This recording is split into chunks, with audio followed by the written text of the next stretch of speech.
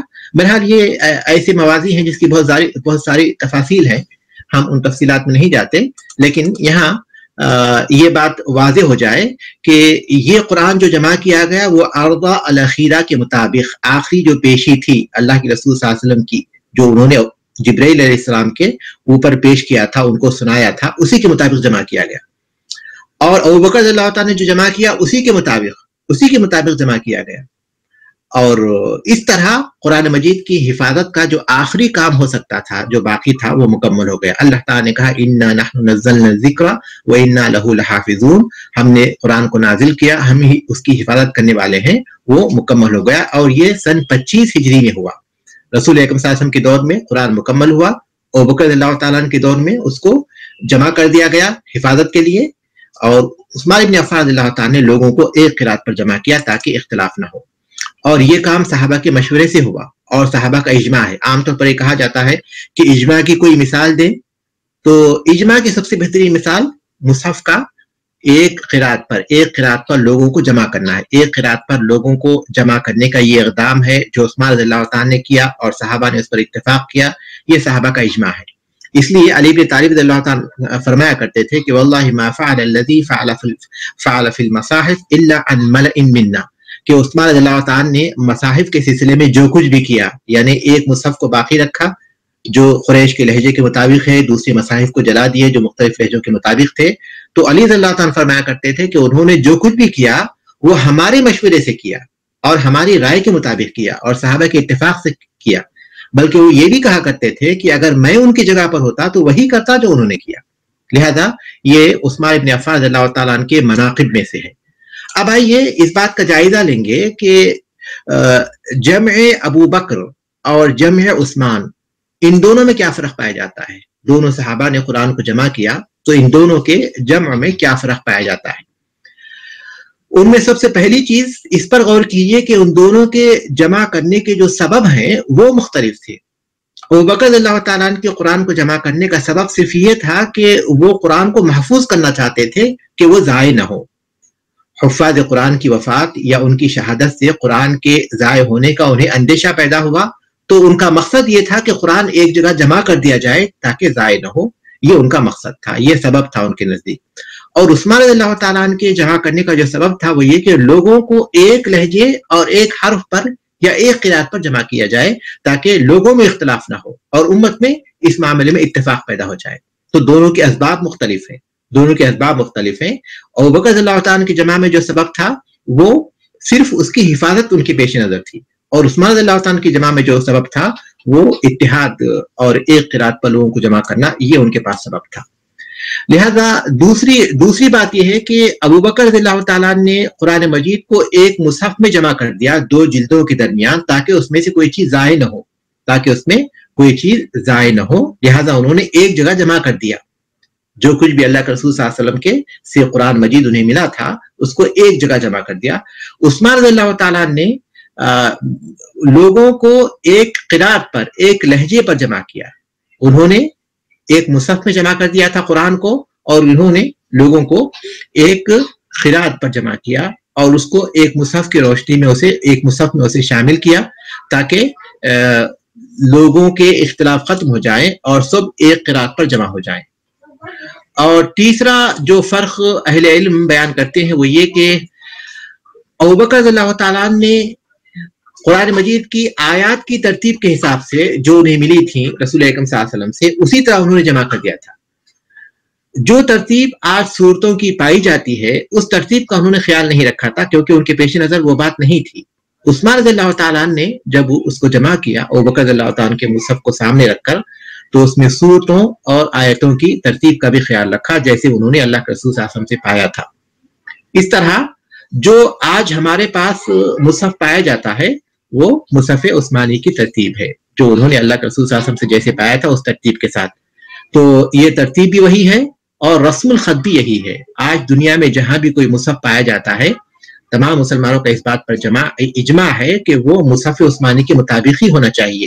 اگر اس کے مطابق، اگر اس کے خلاف ہوگا تو وہ غلط ہوگا، وہ اجماع کے خلاف ہوگا، وہ اجماع کے خلاف ہوگا۔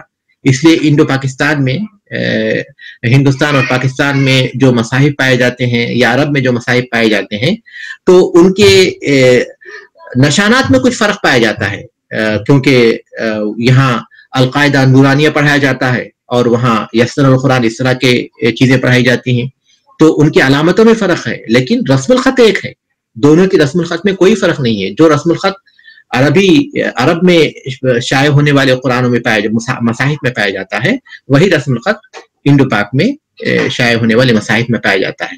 جو علامتیں ہیں اس میں اختلاف ہے، اور یہ علامتیں بعد میں لوگوں نے لگائی لوگوں کے آسانی کے لیے، عام لوگوں کی آسانی کے لیے، ورنہ جو رسم الخط ہے وہ عثمانی رسم الخط ہے۔ اگر اس کی خلاف ورزی کی جائے تو اجماع کے خلاف ہوگا۔